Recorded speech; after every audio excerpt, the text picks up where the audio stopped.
Bonjour à toutes et à tous. Bonjour Benoît, bonjour Mohamed. J'espère que vous allez bien. Bonjour Quentin. Très bien et toi? Très bien, très bien. Donc, merci à toutes et à tous d'être là avec nous aujourd'hui pour cette deuxième édition de ce salon virtuel organisé par Tumo Paris et le Forum des images. Donc, pour celles et ceux qui ne connaîtraient pas Tumo, donc en deux mots, c'est l'école de création numérique du Forum des images. Et on remercie voilà, TikTok pour son soutien à la mise en place de cet événement. TikTok qui est notre partenaire fondateur de l'axe orientation et professionnalisation. Donc voilà, Tumo Paris, c'est dans un cadre innovant, un programme extrascolaire entièrement gratuit réservé aux 12-18 ans, dans lequel on vient apprendre voilà, 8 disciplines de la création numérique et c'est accessible sans prérequis. Et c'est entièrement gratuit, si je ne l'ai pas dit. Donc cette année, on a mis l'accent un petit peu dans ce salon sur les formations et les secteurs des nouvelles technologies, avec une journée entière, donc aujourd'hui consacrée à toutes ces thématiques, et notamment une table ronde cet après-midi au Forum des images, qui est accessible gratuitement, donc entrée libre. N'hésitez pas à venir. On est également très heureux, très honoré cette année d'avoir des anciens de Tumo qui viennent en fait nous parler un petit peu de ce qu'ils font après, c'est-à-dire soit après le bac ou après voilà, dans différents cursus. Donc on a des jeunes qui, après Tumo, ont intégré l'ISART, les Gobelins, Atelier de Sèvres, École Estienne, École 42, l'INA, d'autres universités évidemment. Donc voilà, n'hésitez pas à venir au forum, ils seront là cet après-midi. Donc évidemment, je vais m'arrêter tout de suite, je vais laisser la parole à nos invités. Alors je ne sais pas si on attend Loubna et David ou si c'est... pour l'instant, on commence. Voilà, Ouais, on peut commencer. Vas-y, on vas-y. va commencer. Si jamais ils nous rejoignent en cours, on les intégrera sans souci. Alors, juste pour le fonctionnement, donc n'hésitez pas à utiliser le chat hein, à tout moment. Vous pouvez poser vos questions pendant la présentation. Par contre, on n'y répondra pas au fur et à mesure. On prendra un temps d'échange vraiment à la fin de la présentation. Et puis voilà, donc tout de suite, je laisse la parole à nos invités. Donc la Coding Factory qui donc poursuit cette journée consacrée au tech. L'idée c'est que voilà, Benoît Mariage, donc manager de programme, va présenter un petit peu cette école qui est l'école d'informatique de la Chambre de commerce et d'industrie de Paris-Île-de-France. Et voilà, on est très heureux d'avoir Mohamed Niaïssa qui est élève en fait là-bas. Et donc ça va permettre de rendre les échanges très vivants et très concrets, de répondre à toutes vos questions, comment ça se passe, etc. Donc, et éventuellement Loubna Bouagini, chargée de promotion de l'école, qui nous rejoindra. Voilà, donc merci à toutes et à tous. Merci Benoît et Mohamed. Je vous laisse la parole. Merci Quentin et puis merci pour votre invitation. On est très content de participer au Forum de l'orientation de Tumo et puis merci à Mathilde aussi. Alors effectivement, on est venu à plusieurs. Donc moi, je m'occupe un peu de pédagogie à l'école et puis Mohamed, je ne sais pas si tu veux te présenter, qui est un de nos étudiants à la Coding Factory sur le site de Paris, Porte de Champéret. Tu veux dire un mot? Bonjour, déjà, merci d'être venu. Oui, moi, c'est du coup Mohamed Niessa. Du coup, je suis en première année à la Coding Factory. Et voilà, juste avant ça, j'ai fait une prépa scientifique. Voilà. Donc, voilà. Très bien, super. Peut-être présenter l'école juste après. On peut peut-être commencer par la vidéo si vous voulez.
Très bien, super. Moi, c'était une petite vidéo pour se mettre en jambe. C'est pour vous montrer un peu ce que les étudiants sont capables de faire au bout de 1 an, 2 ans, 3 ans dans notre école.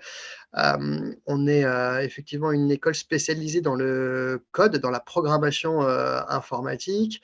On a des masters derrière en lead développement et en gaming, en jeux vidéo. Donc, on accompagne nos étudiants dans la création de leurs propres jeux vidéo. Le tout en mode agile, puisque 80% des offres d'emploi de développeurs se font en mode agile et on ne fait que de la pratique. Donc là, Mohamed, il vous a préparé un petit projet. Il vous le montrera tout à l'heure. Mais très rapidement, au bout de quelques semaines, les étudiants sont capables de faire très rapidement des sites, des applications mobiles ou des jeux vidéo. Et je crois que Mohamed, tu vas présenter un petit jeu là cette fois en JavaScript. Ok, bon, tu nous montreras ça tout à l'heure. Je vais peut-être faire une petite présentation de l'école rapide. C'est un échange, comme l'a dit Quentin tout à l'heure. N'hésitez pas si vous avez la moindre question dans le chat. Il n'y a pas de mauvaises questions, il n'y a pas de questions idiotes. Donc, ne gardez pas des interrogations pour vous. On est là pour vraiment vous aider dans votre orientation, etc. Donc, il faut que vous choisissiez le métier qui vous correspond le plus, là où voilà, vous allez vous amuser, vous éclater, progresser, parce que c'est le plus important pour le choix de votre métier, selon nous. Alors, je vais vous faire partager mon petit écran. Hop. Je vais choisir hop, la petite présentation. Voilà. Je ne sais pas si ça s'affiche bien de votre côté. C'est parfait. Si, ok, génial. Ouais. Alors, on est une école de la chambre de commerce, ça c'est très important. Il faudrait juste passer en plein écran, passer en mode diaporama. Pardon. Hop.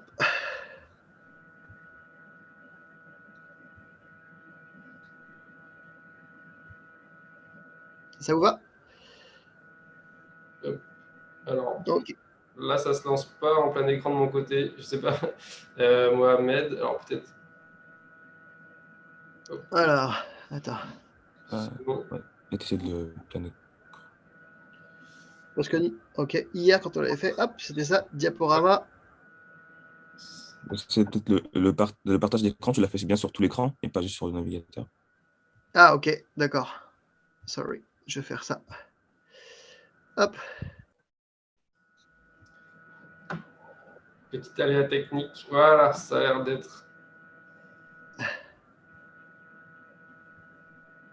Parfait. Bravo. C'est bon? Merci. Ok.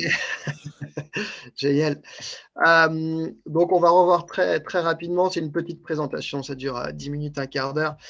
Donc, on est une école de la Chambre de commerce. La Chambre de commerce est un grand groupe d'éducation. HEC, une grande école de commerce. Voilà. Les Gobelins, c'est une école de la Chambre de commerce. En cuisine, Ferrandi, c'est une école de la Chambre de commerce, etc. Le SCP.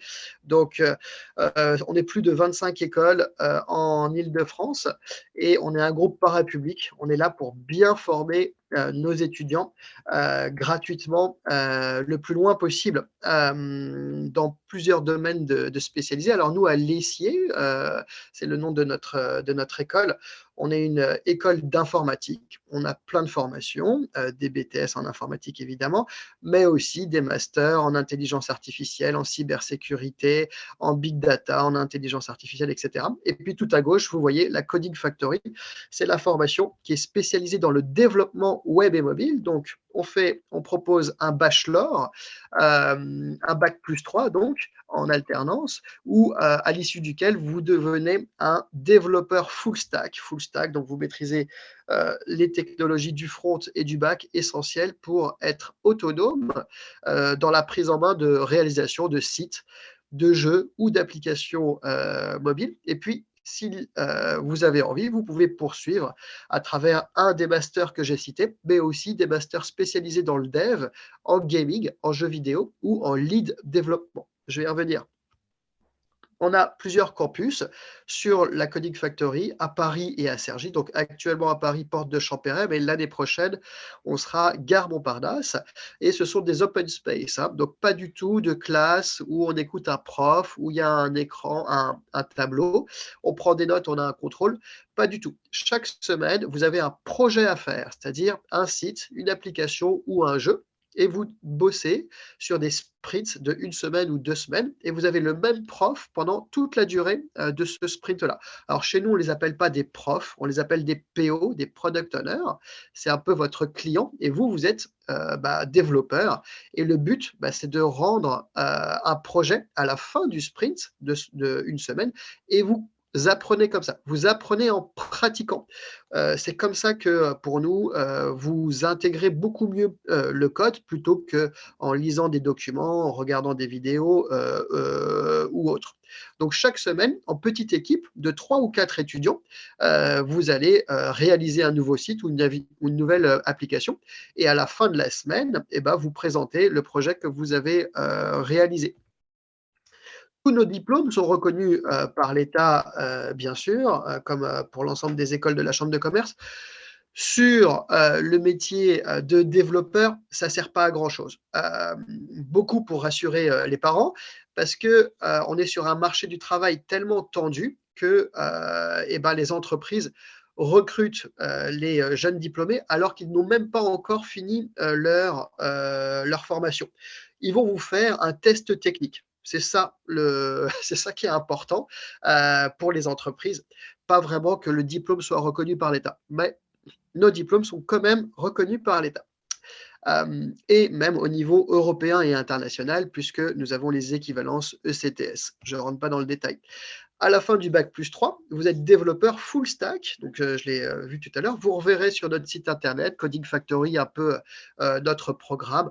En première année, on fait beaucoup de front avec de l'HTML, du JavaScript, mais vous faites aussi du Python, du Java, de la programmation orientée objet.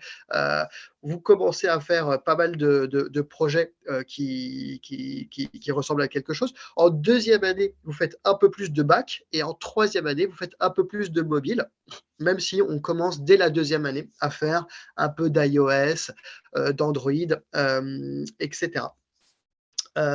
Et vous êtes noté chaque semaine sur la base du travail que vous avez effectué en petits groupes. Il y a aussi des épreuves certifiantes individuelles à fort coefficient.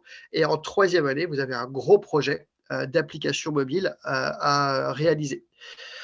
Alors ça, c'était la slide la plus importante un peu dans ma présentation, la pédagogie. Donc chez nous, 80% de l'enseignement, c'est de la pratique, d'accord? On réduit l'enseignement théorique au minimum, et le travail en équipe, c'est 95% aussi, d'accord? Parce qu'un développeur, c'est quelqu'un qui travaille en équipe, c'est super important. Le développeur qui travaille la nuit dans sa cuisine avec sa capuche pour hacker le Pentagone, ça existe, mais c'est rare. La plupart du temps, on réalise des sites internet, des applications mobiles, des jeux en petite équipe, chacun un peu avec sa spécialité, mais on apprend à se répartir les tâches en mode agile, d'accord? 80% des offres d'emploi, j'ai dit, sont en mode agile, donc il faut que vous appreniez tous les rituels. C'est quoi une daily? Une petite réunion le matin pour voir qu'est-ce qui est allé la veille, ce qui n'est pas allé, comment on se répartit les tâches. C'est quoi les stories? Les stories, c'est tout ce qu'on doit faire pour atteindre le projet. Comment on se répartit les tâches? Comment on définit des critères d'acceptation? C'est-à-dire, comment est-ce qu'on définit qu'une tâche est réalisée, etc. Donc tout ça, vous l'apprenez pour devenir de plus en plus autonome, d'accord, dans la réalisation des projets. Donc, nos profs, ce sont des professionnels, donc ce sont des développeurs professionnels. De temps en temps, ils viennent à l'école pour vous donner des cours, et puis ils sont là presque tous les jours. Ils sont là 4 jours sur 5. Je vous encourage, si vous avez envie de devenir développeur, dans le choix de votre école, à bien regarder cet aspect-là. Qui sont les profs? Parce que parfois, les profs, c'est des étudiants de 3e ou 4e année qui donnent cours à des étudiants de première année. Donc, ce n'est pas la même qualité d'enseignement. Et est-ce qu'ils sont vraiment là? D'accord? Donc, chez nous, des petites classes. Mohamed, je crois que dans votre classe, vous êtes 13. Donc, des petites classes de 10, 15, 20, 25 étudiants max, pour que vous puissiez accéder aux développeurs, aux professionnels, lui poser des questions quand vous voulez et vous faire progresser dans l'acquisition de chacun des langages qu'on va vous apprendre pendant ce bachelor, ce bac plus 3, pour faire de vous des développeurs full stack. D'accord? Quelques profs, là, je vous ai mis. André, bah, c'est une référence de l'agile en France, hein. Il accompagne des startups ou des grands groupes vers l'agile. Pierre-Henri, il est spécialisé en réalité virtuelle. Robin, dans tout ce qui est bac, mobile. Et François, bah, il s'occupe de la Global Game Jam, qui est un événement mondial sur la création de jeux vidéo. Alors, on fait des projets tout le temps. Donc là, je vous ai mis une petite photo d'une salle de classe, d'accord, en bas à droite. Voilà. Les étudiants, bah, ils travaillent comme ça sur des petits îlots et ils sont à 3 ou 4 à développer. Bon, on est en ambiance startup. Vous vous levez quand vous avez envie. Vous avez cours tous les jours de la semaine, du lundi au vendredi, de 9h à 17h. Okay, le soir, il y a un peu de travail chez vous aussi. Mais on travaille dans cette ambiance-là. Alors, il ne faut pas se laisser griser, ce n'est pas parce que c'est à la cool qu'il y a des canapés, etc. Il y a beaucoup de travail, d'accord, hein. Dans l'informatique, en général, c'est un métier assez exigeant. On travaille quand même beaucoup.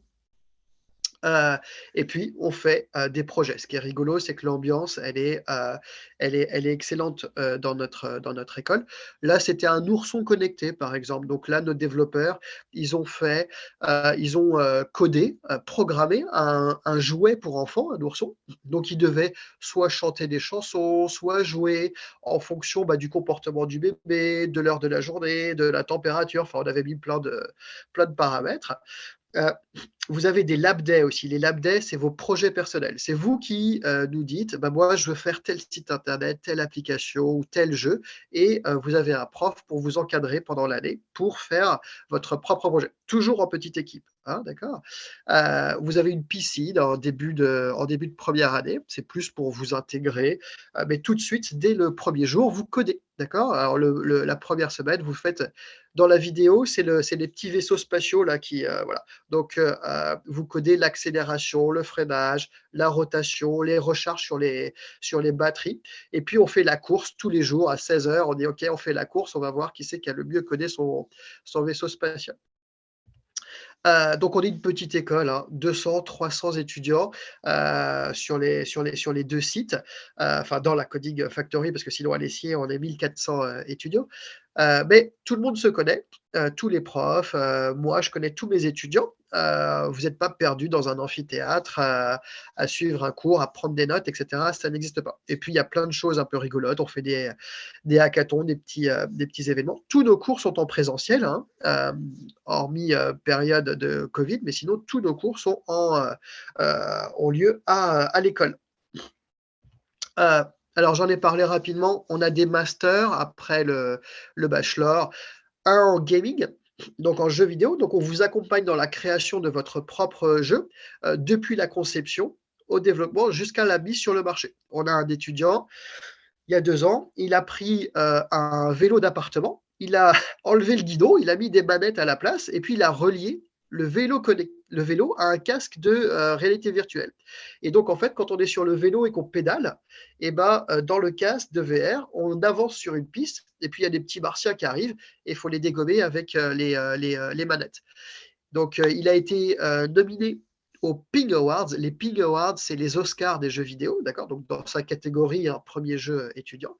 Et puis, il est en train de le vendre à Decathlon. Il y a un petit voyage optionnel pour les gamers au Canada. Il y a beaucoup de choses qui se passent aux États-Unis, au Canada. Donc, c'est essentiel d'y aller pour rencontrer les grands éditeurs de jeux vidéo. Okay, mais d'abord, il faut faire un petit bachelor, connaître quelques technologies, le Flutter, l'Android, etc., avant de s'attaquer frontalement au Unity et autres. Alors, notre école, elle est gratuite puisqu'elle se passe en alternance. En alternance, ça veut dire que vous êtes un peu à l'école, un peu en entreprise. Le rythme, la première année, c'est 1 semaine à l'école, 1 semaine en entreprise, d'accord? Et en deuxième et troisième année, c'est 2 semaines à l'école, 3 semaines en entreprise. Et puis notre école vous accompagne dans la recherche de l'alternance. Vous avez quelqu'un qui est dédié à ça. On fait des petits ateliers pour refaire votre CV, votre profil LinkedIn, des simulations d'entretien, etc. On vous accompagne énormément. Voilà. On a commencé déjà à recruter les étudiants pour la rentrée de septembre prochain.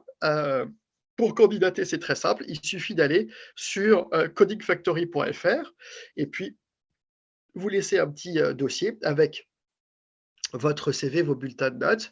Et puis, si le dossier est bien, vous n'avez pas besoin d'avoir 15 en maths, c'est pas nécessaire. La logique du code est propre, d'accord? C'est pas parce que vous êtes très bon en maths que vous serez forcément très bon en code. On a des étudiants très moyens en mathématiques qui sont excellents dans le code informatique, ok?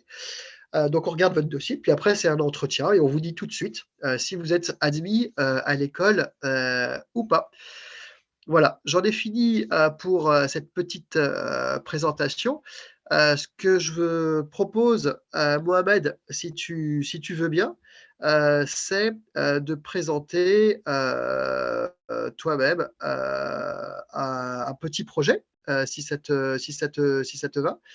Alors attends, il faut que j'arrête le partage. Euh, Sauf s'il y a des questions tout de suite, mais on avait dit qu'on le ferait peut-être après. En tout cas, Walid, si tu veux présenter un petit projet donc, que vous avez fait sur un sprint de 1 semaine, hein, en JavaScript, je crois. Ah, mais il y a Lumna, super. Coucou Lumna. Comment je fais pour arrêter le partage? Pas d'inquiétude, Mathilde a géré la fin du partage. Donc, Formidable.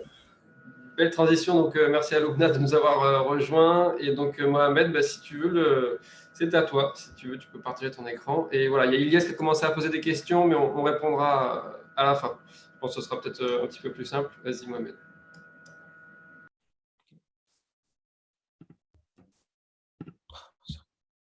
Hop là. Du coup, comme Benoît l'a dit brièvement déjà, on fait donc chaque semaine donc un sprint qui va en fait. Ah, excusez-moi. Donc, par rapport aux préférences de Zoom, du coup, je dois quitter, mais je reviens tout de suite. Excusez-moi. Ah, alors il y a une petite transition. Du coup, on va répondre à tes questions, Ilias. Donc, Ilias avait 2 questions donc qui sont assez proches l'une de l'autre. C'est quels sont les critères en fait pour rejoindre l'école et du coup, quel est le niveau en fait qui est attendu? Est-ce qu'on peut le décrire de manière un petit peu précise ou générale? Je ne sais pas comment vous répondez à cette question. Ouais, ok, merci pour la question, Iles, c'est très important, effectivement. Alors, nous, on forme des développeurs depuis un niveau débutant. Enfin, voilà, c'est nous qui allons vous former. Donc, il n'y a pas besoin d'avoir un niveau dans le code informatique. Par contre, on va regarder quand même ensemble que tu as eu un petit peu de curiosité par rapport au code. Est-ce que tu es allé sur des tutos pour voir un peu comment on faisait? Est-ce que tu as essayé de créer par toi-même un petit site? Il y a plein d'outils online gratuits en français. Comme Open Classroom, mais encore mieux, vous avez évidemment Tumo. Ça, c'est le mieux pour s'essayer à la programmation et puis pour voir si effectivement c'est rigolo pour toi d'écrire des lignes de code. C'est quand même un métier un petit peu particulier, mais le mieux, c'est d'essayer tout simplement. Donc, on ne va pas attendre de toi un niveau en code, on va juste voir si tu as eu de la curiosité. Et puis, deuxième critère très important pour nous, c'est l'esprit d'équipe, la capacité de travail en équipe. D'accord? Un développeur, un bon développeur, il travaille en équipe. Et nous, on fait que des projets en équipe. D'accord? Donc, on va essayer. Alors, c'est un peu subjectif, mais on va essayer de regarder ça en entretien. Voilà, c'est nos 2 critères principaux. Super, merci. Alors, Mohamed, donc il y a une question voilà, qui arrive, commence, mais Mohamed, est-ce que tout est bon pour le partage d'écran? C'est la sécurité? Alors oui, désolé pour Pas ce de souci. contretemps. Du coup, normalement, c'est bon. Hop.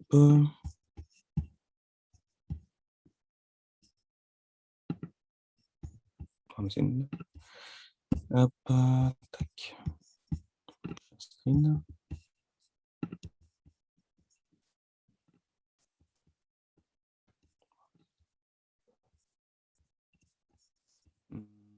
Alors, excusez-moi. Pas de souci, c'est les aléas du live. Oh, excusez-moi, c'était la première fois du coup. Mais je pense que du coup, c'est bon de votre côté. Vous voyez tout? Ah, en tout cas, on voit effectivement le bureau, si je ne me trompe pas. Ah, C'est d'accord, bon voilà, ça. on voit des lignes de code. Oh, n'ayez pas peur pour l'instant, je vais t'expliquer. Donc du coup, je pense qu'on est bon. Excusez-moi encore une fois pour ce contretemps. Du coup, hop. Donc, je vais reprendre. Donc, comme Benoît l'a dit brièvement, chaque semaine, en fait, on a un sprint. Donc, moi, je vais vous présenter en fait une semaine en particulier, la semaine de JavaScript avancé. La particularité avec cette semaine-là, c'est qu'en fait, on avait deux projets à rendre. Donc, je vais vous présenter l'un des deux. Il y avait le Space Invaders, donc un jeu des années 80-90, avec vaisseau spatial, etc. Et un memory card. Donc, je vais vous présenter le premier jeu. Donc, par rapport à cette semaine, je dirais que, voilà, en tant qu'étudiant, la difficulté peut-être, donc si on devait déjà parler de répartition de travail, je m'étais plus occupé de la partie Space Invaders, j'étais à peu près à 65-70% du travail. Et après, voilà, mon groupe s'est occupé du reste, donc je n'ai pas du tout touché au deuxième jeu. La difficulté, en fait, c'était plus voilà, dans la logique du jeu, à travers les différents algorithmes successifs. En fait, par exemple, les collisions entre les différents, le vaisseau ennemi, le vaisseau du joueur, le fait également que l'ennemi doit disparaître quand en fait la balle, enfin le pistolet du vaisseau à ce moment-là bah, touche le vaisseau ennemi. Donc, ça va être plus parlant quand je vais vous montrer donc, comment ça rend. Donc voilà, ça c'est le menu de présentation avec les règles ici, donc le memory cards et le Space Invaders.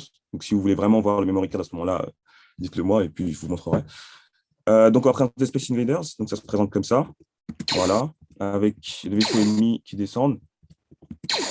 Et voilà, le but c'est donc d'avoir tous les vaisseaux ennemis avant qu'ils atteignent, donc soit qu'il y ait collision, soit qu'en fait ils atteignent la dernière ligne, donc, si je perds exprès.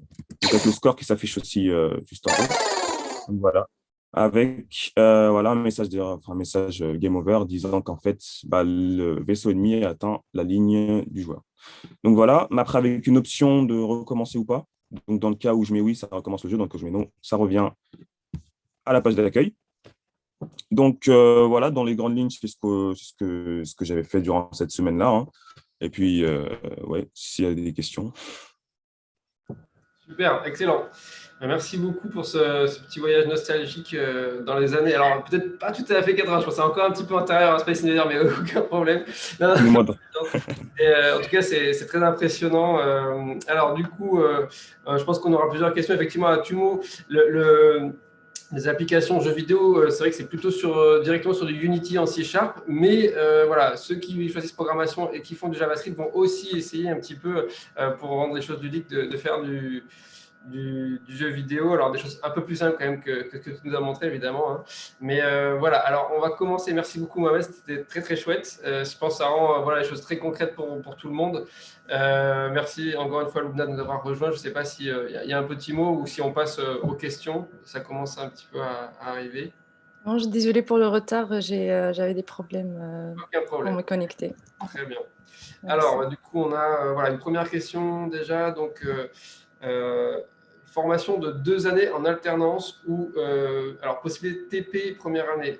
Est-ce qu'on peut voilà, la question c'est l'alternance, comment ça se passe à la Coding Factory?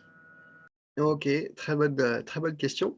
Effectivement, donc toute notre formation se fait en alternance, en première, deuxième, troisième, quatrième ou cinquième année. C'est en alternance. Après, et puis surtout, dès la troisième année, vous serez contacté par des entreprises pour venir travailler chez elles. Par contre, effectivement, il y a une vraie difficulté à trouver une alternance en première année parce que votre niveau est en niveau débutant. Donc, pour une entreprise, c'est difficile d'investir sur un étudiant qui a un niveau vraiment débutant. C'est pour ça qu'on a cette petite astuce. On double diplôme nos étudiants à la fin du bac plus 2 et à la fin du bac plus 3, d'accord? Mais quand vous vous inscrivez à la coding, vous partez bien sur un bachelor, d'accord? Et on vous aide énormément pour trouver votre entreprise. Et si vous ne trouvez pas, effectivement, vous avez la possibilité de basculer en temps plein uniquement pour la première année. Donc, c'est une formation initiale, d'accord? Et ça, on le voit individuellement, chacun, en fonction de comment se fait la recherche, qui prend beaucoup de temps, la recherche de l'alternance. Il faut savoir que la plupart des entreprises, elles recrutent entre avril et juin pour la rentrée de septembre, d'accord? C'est pas en septembre qu'on cherche une alternance pour septembre, d'accord? Alors on peut trouver en septembre, hein, mais ça sera des entreprises un peu plus petites, ce sera plutôt des petites structures, alors qu'entre avril et juin, c'est la grande campagne de recrutement des alternants, d'accord? Et c'est pour ça qu'on vous accompagne. Donc, vous n'êtes pas lâché dans la nature, on vous accompagne, on voit tout ça individuellement. Vous avez des ateliers chez nous pour vous aider au maximum dans votre recherche. On envoie aussi vos candidatures à nos entreprises partenaires à l'essier. On organise plusieurs forums. On fait venir des entreprises qui recherchent des développeurs, des informaticiens, etc., pour maximiser les chances de trouver une alternance. Super, merci beaucoup. Alors, je me permets de vous envoyer à toutes et tous le lien vers la Coding Factory, comme ça vous pouvez y faire un tour en même temps. Également, une autre question, c'est sur le lien avec Parcoursup. Est-ce que c'est dans Parcoursup, hors Parcoursup? Je ne sais pas si ça a été précisé ou pas déjà, je ne crois pas. Oui, pardon, effectivement. Alors, à l'ESSI, on a plein de formations. Il y en a certaines qui sont sur Parcoursup, d'autres non. Celle pour la Coding Factory a le bonheur de ne pas être sur Parcoursup. Donc, ça reste beaucoup plus simple.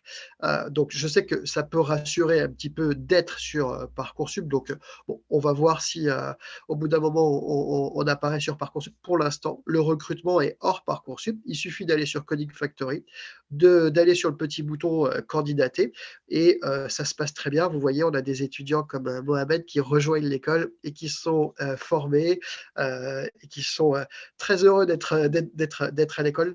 Donc, ça se passe très bien aussi hors Parcoursup. Alors, il y a une question sur voilà, les prérequis, peut-être en termes de connaissances, quel est le niveau? C'est surtout en particulier sur les maths. Quels sont les prérequis en termes de maths? Est-ce qu'il faut forcément faire une spé maths? Voilà, est-ce qu'il faut forcément passer par une classe prépa? Ce qui est le cas, si j'ai bien compris, Mohamed, pour toi. Voilà, est-ce qu'on peut avoir des précisions? Ok, pas de souci. Là-dessus, enfin, je sais pas. Bon, si, je vais répondre. Euh, S'il y a des questions peut-être un peu plus techniques, je laisserai peut-être Mohamed ou Lubna répondre aussi, pardon. Il n'y a pas besoin de passer par une spé maths. Et nous, quand on va regarder votre dossier, on va pas se focaliser sur la note que vous avez en maths. On va surtout regarder les commentaires qui sont laissés par vos enseignants, parce qu'on a besoin de savoir un maximum qui vous êtes. C'est ça le plus important pour nous. Et on a des étudiants qui étaient très forts en maths et puis qui sont des bons développeurs sans être extraordinaires. Mais on a aussi des étudiants qui étaient moyens en maths et qui sont vraiment excellents en développement parce que le dev, le code, a sa logique propre, d'accord, qui est proche de l'algorithmie. Okay, et donc, c'est pas exactement la même chose. C'est pas, voilà. Par contre, c'est vrai qu'on se rapproche évidemment d'un esprit scientifique, mais c'est pas obligatoire. On a, pour exemple, un étudiant qui a fait un bac littéraire et qui est excellent en développement. Alors, c'est rare, hein, c'est un peu l'exception, d'accord? Il est tout seul d'ailleurs, je crois. Mais bon, la plupart de nos étudiants, ils ont fait un ex-bac, hein, parce qu'il y a une réforme depuis, mais STI2D ou NSI ou un bac scientifique général. Et il n'y a pas besoin de passer par une spé pour venir chez nous. Pour venir chez nous, il faut avoir l'envie, il faut connaître un petit peu le code, il faut aimer ça, et puis il faut avoir envie d'être formé avec une méthodologie qui est un peu différente que celle que vous connaissez au collège et au lycée. Donc, ce n'est pas du tout scolaire. Chez nous, on fait des sprints de 1 semaine et chaque semaine, vous faites un site, une application ou un jeu. On fait de la pratique tout le temps. D'accord?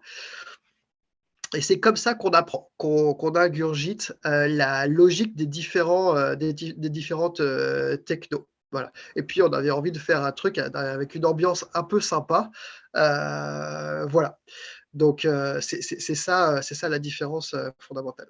Je ne sais pas si j'ai répondu à la question. Si, je pense que si. Est-ce que Mohamed, tu veux rajouter quelque chose sur ce que toi, tu as appris en maths par ailleurs avant d'entrer à la coding et comment ça t'est utile, ou est-ce que finalement il y a des choses qui ne sont pas forcément nécessaires, applicables au monde du code?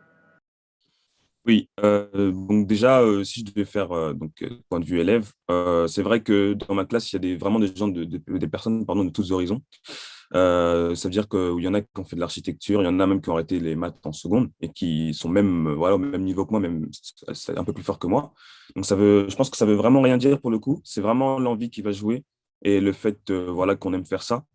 Je viens de prépa scientifique. J'ai pas fait les 2 ans de prépa. J'ai fait la première année et du coup, j'ai vu que c'était pas pour moi, donc j'ai switché vers l'informatique parce que c'est ça qui m'intéressait vraiment. Et ça m'a un peu aidé parce que forcément, en informatique, il y a un peu de notions mathématiques parfois qui arrivent parce que je pense pas qu'on puisse faire 100% de l'informatique sans au moins un minimum en maths. Ça veut pas dire qu'il faut avoir un niveau excellent en maths, hein. Juste, voilà, un peu ça s'apprend également sur le tas. Je veux dire, il y en a qui n'ont pas du tout fait de maths, mais voilà, on a revu les bases là-bas et puis on a expliqué, ça s'est fait très bien. Donc, je pense que voilà, par rapport à ça, il n'y a pas de souci à se faire. Et puis, vraiment, c'est l'envie et puis ça viendra tout seul, je pense. Voilà. Top, merci. Alors voilà, il y a les questions qui reviennent un petit peu sur l'alternance et le coût en fait de la formation. Donc, quand on est en temps plein, combien ça coûte et quand on est voilà, est-ce que c'est difficile finalement d'obtenir une alternance? Même si j'ai bien compris, on a déjà posé un petit peu la question, il y a des éléments de réponse. Là, la question un petit peu qui était posée, c'est les entreprises parfois ont tendance à vouloir des jeunes déjà compétents, déjà formés. Est-ce qu'ils sont prêts à prendre un petit peu le risque de prendre des jeunes dans l'alternance et voilà. Et du coup, est-ce qu'il y a un taux d'échec de ce point de vue-là qui fait que du coup les coûts deviennent très importants si on passe à temps plein? Voilà, c'était un petit peu, je pense, les questions qui étaient posées. Oui, c'est normal. Alors, on a des classes en alternance en première année et des classes en temps plein. On a les deux possibilités. Juste, je rassure, ce sont les mêmes cours, les mêmes profs, les mêmes contenus, la même pédagogie, etc., que ce soit temps plein ou alternance. Oui, c'est difficile de trouver une alternance en première année, c'est vrai. Et c'est pour ça que on vous accompagne beaucoup dans cette recherche-là. Donc, oui, il y a des entreprises qui investissent parce que tous nos étudiants en première année alternants, chaque année, sont là pour montrer ça, parce qu'elles font un pari d'avenir, parce que la demande pour des développeurs est tellement forte que bah, il y a beaucoup d'entreprises qui parient sur des étudiants, même en niveau débutant. Et nous, on en connaît beaucoup, c'est pour ça qu'on vous aide, d'accord, là-dedans. Après, il y a la version temps plein. Donc la version temps plein, le coût, pour la première année exclusivement, c'est 5 800 €. D'accord? C'est très loin de couvrir les frais de formation, puisque chez nous, former un étudiant pendant 1 an, ça coûte 10 000 € à peu près. D'accord? Puisque, en fait, on est une école où vous avez un prof tout le temps, des petites classes, une méthodologie pratico-pratique, toute une équipe derrière vous, heu, que ça soit pour l'international, pour la pédagogie, que ce soit pour l'administratif, et cetera. Vous n'êtes pas du tout comme dans une université ou autre. Donc, comme on est une école de la chambre de commerce et que on est parapublic, on ne vous demande pas 10 000 €, mais que 5 000, entre guillemets, 5 800 €. Alors je sais que ça paraît énorme, mais à l'échelle d'une formation dans un domaine qui vous intéresse, qui vous passionne, ça, c'est pas énorme. Même si aujourd'hui, j'ai conscience que 5 800 €, ça peut. L'idée, c'est déjà de partir sur l'alternance peut-être, dans votre recherche d'alternance. Déjà, c'est super formateur de s'adresser à des entreprises pour chercher un job. C'est ultra formateur. Heu, Après, vous avez beaucoup d'aides. Vous avez des prêts étudiants aussi qui vous permettent aussi de rembourser bah, une partie enfin, la totalité de votre prêt 5 ans après avoir contracté votre prêt. D'accord? Donc, vous pouvez commencer à travailler et puis de toute façon, en deuxième et troisième année, vous serez en alternance. En alternance, vous avez un salaire, d'accord? Puisque vous êtes salarié d'une entreprise, OK? Donc ça peut commencer aussi à vous aider à rembourser ce prêt-là. Tout cela, on le voit ensemble en entretien parce que ce sont des questions un peu individuelles et puis on voit si on part sur l'alternance l'alternance, le temps plein, etc. De toute façon, ce n'est pas tranché définitif au moment où on vous admet à l'école. Nous, on vous admet à l'école. Et puis après, on a le temps, avant la rentrée, par contre avant la fin août, de voir si vous êtes en alternance ou en temps plein. On ne peut pas rebasculer après d'une classe à l'autre une fois que début septembre, les cours ont repris.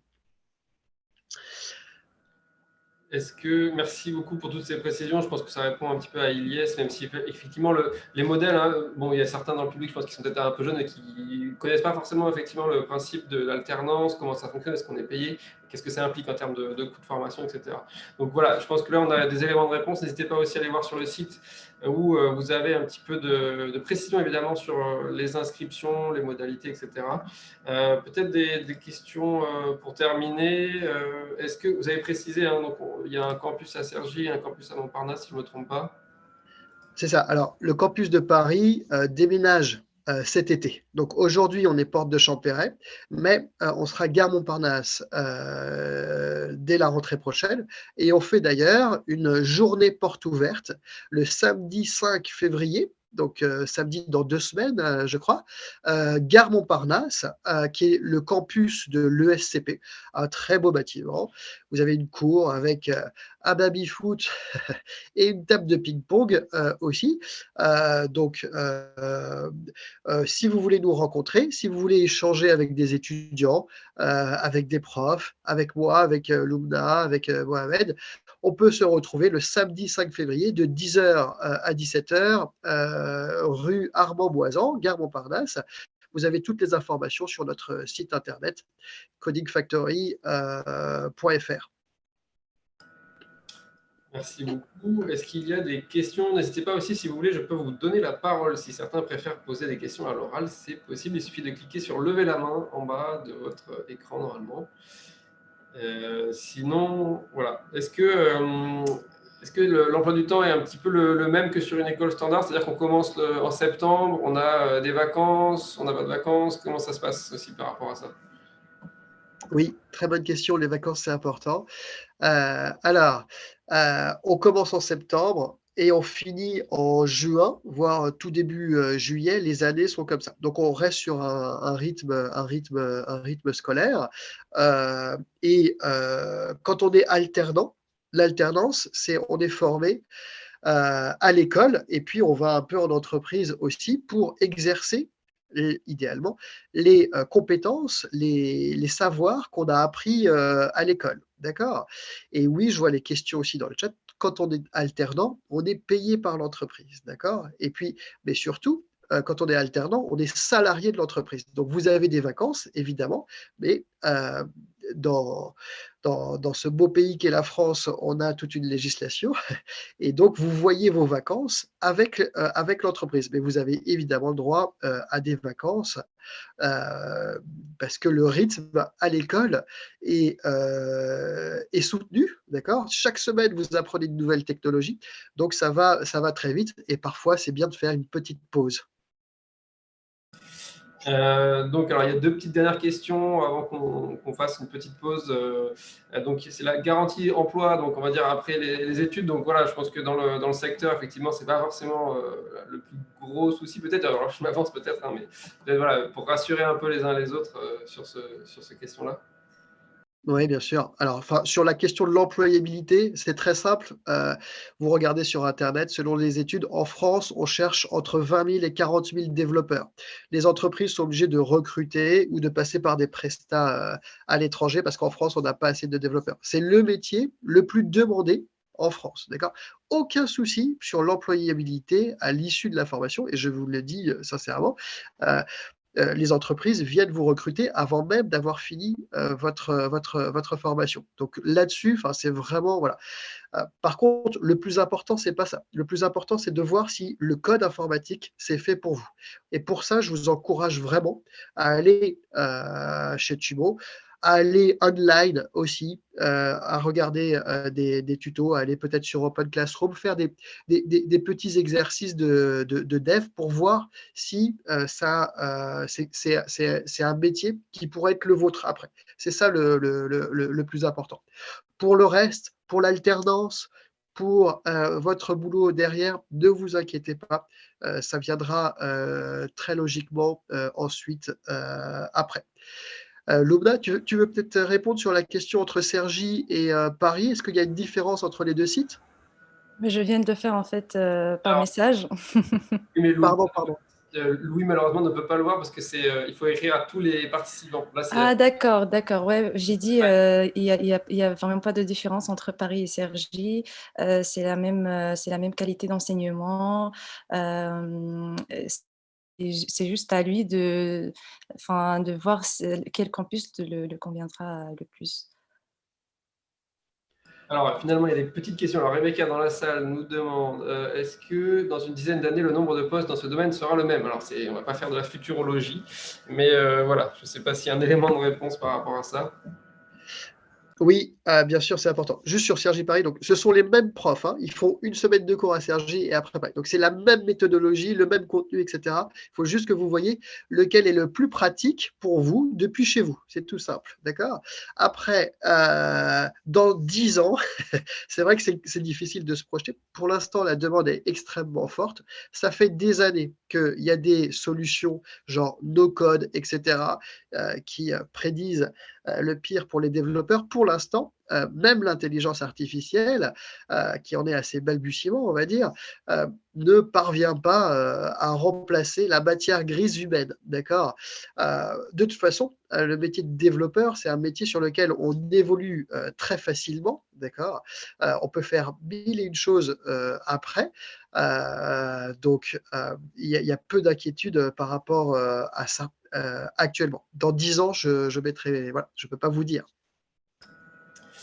Merci. Alors, on a encore des questions finalement qui finissent par arriver. Donc là, on va devoir malheureusement faire une petite pause. Donc, j'invite à aller voir sur le site de l'ESIE. Alors, je ne sais plus exactement comment on prononce, mais pour aller voir un petit peu toutes les formations post-bac qui sont effectivement plus variées, on va dire, que celles qu'on a vues aujourd'hui. Mais voilà, donc on va devoir s'arrêter. Je précise très simplement, donc pour la partie jeux vidéo, on n'a pas mis, on va dire, en valeur beaucoup d'écoles de jeux vidéo cette année dans le salon. C'est pour une raison très simple, c'est qu'on a un festival de jeux vidéo voilà, dans 2 semaines, Ready Players. Les places sont d'ailleurs ouvertes, vous pouvez y aller. Donc on aura Rubica, Emile Cole, on aura ATI Paris 8 qui viendront. Ce sont des étudiants qui vont présenter des démos et les responsables pédagogiques qui répondront aussi à toutes vos questions. J'en profite aussi pour vous dire que vous avez toutes les anciennes présentations de l'année dernière sur notre chaîne YouTube. Donc n'hésitez pas à y aller. Voilà, merci beaucoup à tous les trois. Loubna, merci beaucoup Mohamed pour cette démo très impressionnante. Merci Benoît pour tout ça. On se retrouve donc à 11h pour une présentation d'arts et métiers, donc école d'ingénieurs très importante en France, voilà, spécialiste. Merci mille fois. Voilà, merci à toutes et à tous. Non, merci Quentin. Et puis vous êtes les bienvenus pour la journée porte ouverte le 5 février si vous voulez en savoir plus. Merci Quentin, merci mille fois pour ton invitation. Merci Loubna et Mohamed. Merci. Merci à vous, merci pour votre attention. Bonne journée. Bonne journée. Au revoir. Au revoir.